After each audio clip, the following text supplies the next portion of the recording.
നിസാം സയ്യിദ്, താങ്കൾ എങ്ങനെയാണ് കാണുന്നത്? ഇപ്പോൾ ഇന്ന് അവസാനമായി ഉരുത്തിരിയുന്ന സെനാരിയോയിൽ BJP ഭരിക്കാതിരിക്കുക എന്നൊരു സാഹചര്യം താങ്കൾ കാണുന്നുണ്ടോ? അപ്പോൾ ഉത്തർപ്രദേശിനെ സവിശേഷമായി എടുത്താൽ പോലും ഉത്തർപ്രദേശിൽ കഴിഞ്ഞ തവണ BSP സഖ്യം, അവിടുത്തെ ഏറ്റവും പ്രധാനപ്പെട്ട രണ്ട് കക്ഷികൾ തമ്മിലുള്ള സഖ്യമുണ്ടായിട്ടുകൂടി 13% അഡ്വാൻറ്റേജ് ആ ഒരു സംസ്ഥാനത്ത് മാത്രം BJPക്കുണ്ട്. 62+2 ആയിരുന്നു അവരുടെ സീറ്റാലി. അത് കൂടുക എന്നുള്ളതല്ലാതെ കുറയുക എന്ന സാഹചര്യം എങ്ങനെയാണ് ഉണ്ടാവുക? ഈ ലൈവ്ലിഹുഡ് ഇഷ്യൂസ് ഒക്കെ അവിടെ ഉണ്ട്, പക്ഷെ അത് വോട്ടായി മാറുക എന്ന് പറയുന്നത് പ്രയാസകരമായ കാര്യമല്ലേ? അഭിലാഷ്, ഈ തെരഞ്ഞെടുപ്പിനെ ശ്രദ്ധേയമാക്കുന്ന രണ്ട് കാര്യങ്ങളാണ്. വോട്ടർമാരുടെ ഭാഗത്തു നിന്നുള്ള നിസ്സംഗത ഒന്ന്. ആ നിസ്സംഗത വോട്ടിംഗ് പെർസെൻറ്റേജിൻ്റെ കുറവിൽ പ്രതിഫലിച്ച് കാണുന്നു. അതുപോലെ തന്നെ വോട്ടർമാരുടെ ഭാഗത്തുണ്ടാകുന്ന നിശബ്ദത, എന്താണ് അവരെ ബാധിക്കുന്ന പ്രശ്നം എന്ന് തെരഞ്ഞെടുപ്പ് നിരീക്ഷകർ വളരെ ആഴത്തിൽ ശ്രമിച്ചിട്ടും വളരെ കൺഫ്യൂസിംഗ് ആയിട്ടുള്ള സിഗ്നൽസാണ് ലഭിക്കുന്നത്. എന്താണ് വോട്ടർമാർ ഉള്ളിൽ ഉദ്ദേശിക്കുന്നത്, എങ്ങനെയാണ് അവർ പ്രവർത്തിക്കുന്നതെന്ന് തീർച്ചയായും പറയാൻ കഴിയുന്ന ഒരു സാഹചര്യം നമുക്ക് ഉണ്ട് എന്ന് നമുക്ക് വിശ്വസിക്കാൻ കഴിയുന്ന അവസ്ഥയല്ലുള്ളത്. അതിന് പ്രധാനപ്പെട്ട ഒരു കാര്യം, ഈ തെരഞ്ഞെടുപ്പിനെ ആകെ നിർണ്ണയിക്കുന്ന ഒരു ഗ്രാൻഡ് നരേറ്റീവ് ഈ തെരഞ്ഞെടുപ്പിൽ രൂപപ്പെട്ടിട്ടില്ല എന്നുള്ളത് തന്നെയാണ്. ആ ഗ്രാൻഡ് നരേറ്റീവ് രൂപപ്പെടാതിരിക്കാനുള്ള പല കാരണങ്ങളുണ്ട്. ആ ഗ്രാൻഡ് നരേറ്റീവ് രാമക്ഷേത്ര നിർമ്മാണമായിരിക്കും എന്ന് നാം പ്രതീക്ഷിച്ചിരുന്നു. അതുണ്ടായിട്ടില്ല എന്നുള്ളത് വളരെ വാസ്തവമാണ്. അങ്ങനെ ഈ തെരഞ്ഞെടുപ്പിൽ വളരെ സങ്കീർണമായ, വളരെ നിശബ്ദമായ ഒട്ടേറെ ഘടകങ്ങൾ പ്രവർത്തിക്കുന്നുണ്ടാകാം എന്നുള്ള ഒരു സന്ദേശമാണ് നമുക്ക് ലഭിക്കുന്നത്. ഞാൻ കാണുന്നത് രണ്ട് ഷെനോറിയോകളാണ്. ഒന്ന്, BJPക്ക് ഒരു 50-നും 60-നും ഇടയ്ക്ക് സീറ്റുകൾ നഷ്ടപ്പെടാം എന്നുള്ളത് യാഥാർത്ഥ്യബോധത്തോടുകൂടി വിലയിരുത്തുമ്പോൾ നമുക്ക് മനസ്സിലാകാവുന്ന കാര്യമാണെന്നാണ് എനിക്ക് തോന്നുന്നത്. BJPക്ക് സീറ്റുകൾ നഷ്ടപ്പെടാവുന്ന സംസ്ഥാനങ്ങളുടെ കാര്യം അഭിലാഷ് തന്നെ പറഞ്ഞു. കർണാടകത്തിൽ തീർച്ചയായും നഷ്ടപ്പെടും, മഹാരാഷ്ട്രയിൽ നഷ്ടപ്പെടും, ബംഗാളിൽ നേട്ടമുണ്ടാകുമോ ഇല്ലയോ എന്ന് പറയാൻ കഴിയില്ല, ചിലപ്പോൾ നഷ്ടമായിരിക്കും ഉണ്ടാകുന്നത്. ബീഹാറിൽ നഷ്ടപ്പെടാം, അങ്ങനെ രാജസ്ഥാനിൽ നഷ്ടപ്പെടാം, അങ്ങനെ പല സംസ്ഥാനങ്ങളിലും നഷ്ടപ്പെടാം.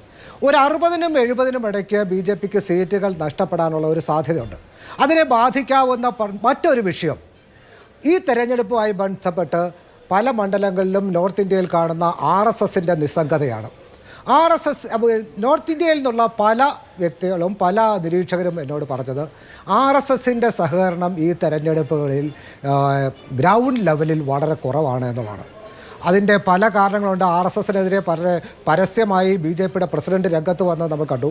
അത്തരമൊരു പ്രസ്താവന BJPയുടെ ഭാഗത്തുനിന്ന് ഉണ്ടാകും എന്ന് നമ്മൾ ഒരിക്കലും കരുതിയിട്ടില്ല. നമ്മൾ BJP എന്നും കരുതിയിരുന്നത് RSSൻ്റെ ഒരു പൊളിറ്റിക്കൽ ആം എന്നുള്ള നിലയിൽ മാത്രമാണ്.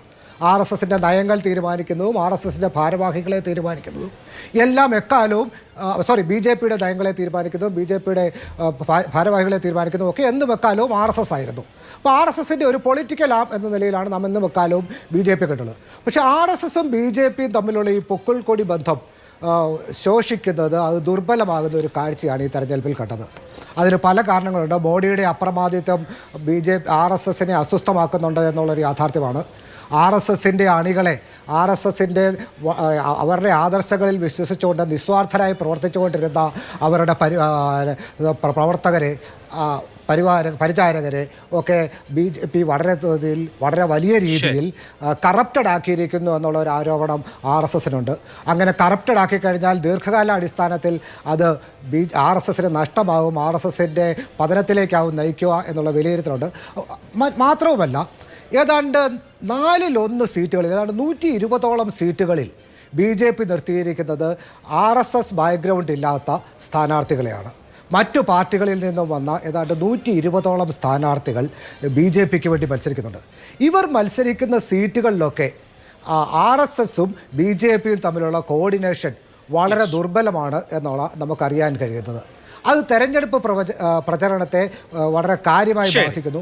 BJPയുടെ സാധാരണഗതിയിൽ കാണാറുള്ള house door to door campaign ഉണ്ടാകുന്നില്ല എന്നൊക്കെയുള്ള വലിയത്. അതുകൊണ്ട് BJPക്ക് ഒരു 60-70 സീറ്റ് വരെ BJPക്ക് കുറയാം എന്നുള്ളതാണ് താങ്കളുടെ വിശകലനം. ഓക്കെ, ഞാൻ അതിന്റെ വിശദാംശങ്ങളിലേക്ക് എങ്ങനെയൊക്കെയാണ് 240ന്റെ കൂടെ ഒരു 40 സീറ്റ് കൂടി ശരി NDA മുന്നേ എന്തായാലും BJPക്ക് ഒരു പക്ഷേ സർക്കാർ ഉണ്ടാകാൻ കഴിയും. പക്ഷെ അങ്ങനെ ഉണ്ടാക്കുന്ന ഒരു സർക്കാർ എത്രമാത്രം ശക്തമായിരിക്കും എന്നുള്ളതിനെ കുറിച്ച് നമുക്ക് സംശയമുണ്ട്. മാത്രവുമല്ല, അത് നമ്മൾ പിന്നീട് അറിയേണ്ട ഒരു കാര്യമാണ്. ഞാൻ അതിന്റെ വിശദാംശങ്ങളിലേക്ക് താങ്കളിലേക്ക് വരാം. ഓക്കെ, ശരി, ഓക്കെ. ഇവിടെ